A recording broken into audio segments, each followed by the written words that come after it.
मोहिनी हिंदू भगवान विष्णु का एकमात्र स्त्री अवतार है।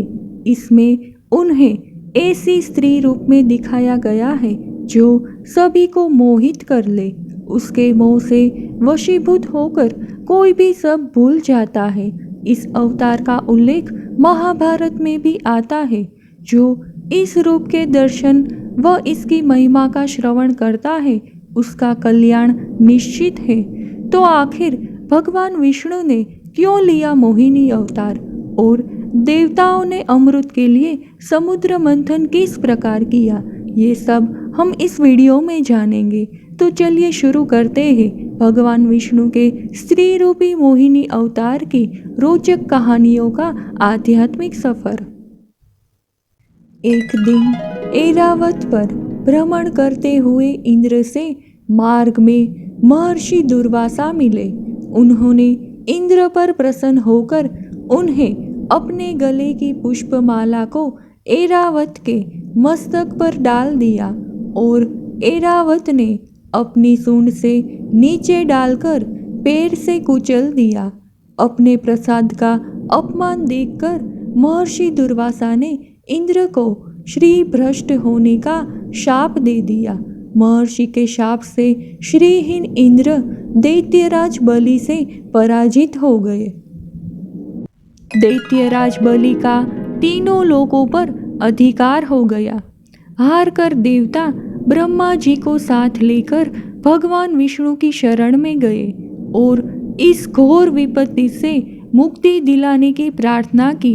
भगवान विष्णु ने कहा, आप दैत्यों से संधि कर ले और उनके सहयोग से मंदराचल को मथानी तथा वासुकी नाग को रस्सी बनाकर क्षीर सागर का मंथन करे। समुद्र से अमृत निकलेगा जिसे पिलाकर मैं देवताओं को अमर बना दूंगा। तभी देवता दैत्यों को पराजित करके पुनः स्वर्ग प्राप्त कर सकेंगे। इंद्र दैत्यराज बलि के पास गए और अमृत के लोभ से दैत्यों में संधि हो गई। देवताओं और दैत्यों ने मिलकर मंदराचल को उठाकर समुद्र तट की ओर ले जाने का प्रयास किया किंतु असमर्थ रहे। अंत में स्मरण करने पर भक्त भयहारी भगवान पधारे। उन्होंने खेल खेल में ही भारी मंदराचल को उठाकर गरुड़ पर रख लिया। क्षण मात्र में क्षीर सागर के तट पर पहुंचा दिया। मंदराचल की मथानी और वासुकी नाग की रस्सी बनाकर समुद्र मंथन आरंभ हुआ। भगवान ने मथानी को घसते हुए देखकर स्वयं कच्छप रूप में मंदराचल को आधार प्रदान किया। मंथन से सबसे पहले विष प्रकट हुआ जिसकी भयंकर ज्वाला से संपूर्ण प्राणियों के प्राण संकट में पड़ गए। लोक कल्याण के लिए भगवान शंकर ने उसका पान किया। अमृत कुंभ निकलते ही धन्वंतरी के हाथ से अमृत पूर्ण कलश छीनकर दैत्य लेकर भागे, क्योंकि उनमें से प्रत्येक सबसे पहले अमृत पान करना चाहता था। समुद्र मंथन से निकला अमृत कलश दैत्य एक दूसरे के हाथों से छीन रहे थे। इसी बीच एक मनोरम स्त्री उनके बीच में चली आई। सभी उस मनोरम स्त्री के सौंदर्य को देखकर मोहित हो गए। वे सभी आपस का झगड़ा भूलकर उन मनोरम स्त्री के पास दौड़ गए। दैत्यों ने देवी से पूछा, तुम कौन हो, कहाँ से आई हो? सुंदरी, तुम क्या करना चाहती हो? देवी को देखकर दैत्यों के बीच खलबली मच गई। असुर बोले, सुंदरी, तुम हमारा झगड़ा मिटा दो। तुम न्याय अनुसार निष्पक्ष भाव से इस अमृत को बांट दो, जिससे हम लोगों में और अधिक झगड़ा ना हो। वास्तव में श्री हरि विष्णु योग माया शक्ति से युक्त हो मोहिनी अवतार धारण किए हुए दैत्यों के पास गए थे। योग माया शक्ति के प्रभाव से तीनों लोकों में ऐसा कोई भी नहीं है जिसे वश में नहीं किया जा सकता है। यही योग माया शक्ति आदि शक्ति है। दैत्यों की प्रार्थना पर तीनों लोकों को मोहित करने में समर्थ मोहिनी देवी ने दैत्यों से हंसकर कहा, मैं माया हूँ तथा आप महर्षि कश्यप के संतान हैं, मुझे न्याय का भार क्यों दे रहे हैं? बुद्धिमान पुरुष को स्वेच्छाधारी स्त्रियों पर कभी विश्वास नहीं करना चाहिए। मोहिनी देवी की परिहास भरी वाणी दैत्यों को और अधिक आश्वस्त कर गई और उन्होंने अमृत से भरा कलश उनके हाथों में दे दिया। मोहिनी देवी ने अमृत का कलश अपने हाथों में लेकर दैत्यों से कहा, मैं जो भी करूं, फिर चाहे वो उचित हो या अनुचित, अगर तुम्हें स्वीकार हो तो तुम्हें अमृत बांट सकती हूँ। उनकी मोहयुक्त मीठी बात सुनकर सभी दैत्य देवी मोहिनी के प्रस्ताव पर सहमत हो गए। मोहिनी देवी ने अगले दिन अमृत पान करने की सलाह दी। मोहिनी देवी के आदेश अनुसार अगले दिन समस्त दैत्य स्नान कर अमृत पान करने हेतु पंक्ति में बैठे। देवता भी वहां आकर बैठ गए।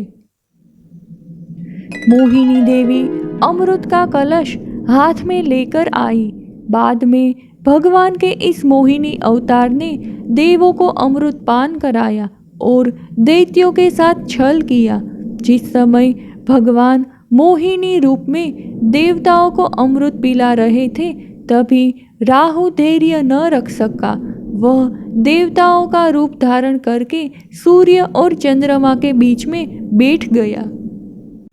जैसे ही उसे अमृत का एक घूंट मिला, सूर्य और चंद्रमा ने संकेत कर दिया। भगवान मोहिनी रूप त्याग करके चक्रधारी विष्णु हो गए और उन्होंने सुदर्शन चक्र से राहु का सिर काट डाला। असुरों ने भी अपना शस्त्र उठाया और देवासुर संग्राम प्रारंभ हो गया। अमृत के प्रभाव से तथा भगवान श्री कृष्ण की कृपा से देवताओं की विजय हुई और उन्हें अपना स्वर्ग पुनः वापस मिला। एक और पौराणिक कथा के अनुसार, जब भगवान शिव ने सुना कि श्रीहरि ने दैत्यों को मोहित कर देवताओं को अमृत पिलाने के लिए स्त्री रूप धारण किया, वे उस स्थान पर गए जहाँ भगवान श्रीहरि निवास करते थे। वहां जाकर शिव जी ने भगवान श्रीहरि की स्तुति वंदना की। श्रीहरि ने शिव जी को दैत्यों को मोहित करने वाले मोहिनी रूप दिखाया। एकाएक शिव जी एक रंग बिरंगे फूलों से भरे पूरे उपवन में पहुंच गए। वहां उन्होंने बड़ी ही सुंदर परिधान पहने हुए, कमर में करधनी पहने एक सुंदर स्त्री को क्रीड़ा करते हुए देखा। मोहिनी के प्रभाव से भगवान शिव से एक तेज उत्पन्न हुआ, जिसे भगवान शिव और मोहिनी के पुत्र अयप्पा के नाम से जाना जाता है। एक और पौराणिक कथा के अनुसार, भस्मासुर पौराणिक कथाओं में ऐसा दैत्य था जिसने भगवान शिव से वरदान मांगा था कि वो जिसके सिर पर हाथ रखेगा वह भस्म हो जाएगा। कथा के अनुसार भस्मासुर ने इस शक्ति का गलत प्रयोग शुरू किया और स्वयं शिव जी को भस्म करने चला। शिव जी ने विष्णु जी से सहायता मांगी। विष्णु जी ने एक सुंदर स्त्री मोहिनी का रूप धारण किया, भस्मासुर को आकर्षित किया और नृत्य के लिए प्रेरित किया। नृत्य करते समय भस्मासुर मोहिनी रूपी विष्णु जी की ही तरह नृत्य करने लगा और उचित मौका देखकर मोहिनी रूपी विष्णु जी ने अपने सिर पर हाथ रखा, जिसकी नकल शक्ति और काम के नशे में चूर भस्मासुर ने भी की। भस्मासुर अपने ही वरदान से भस्म हो गया।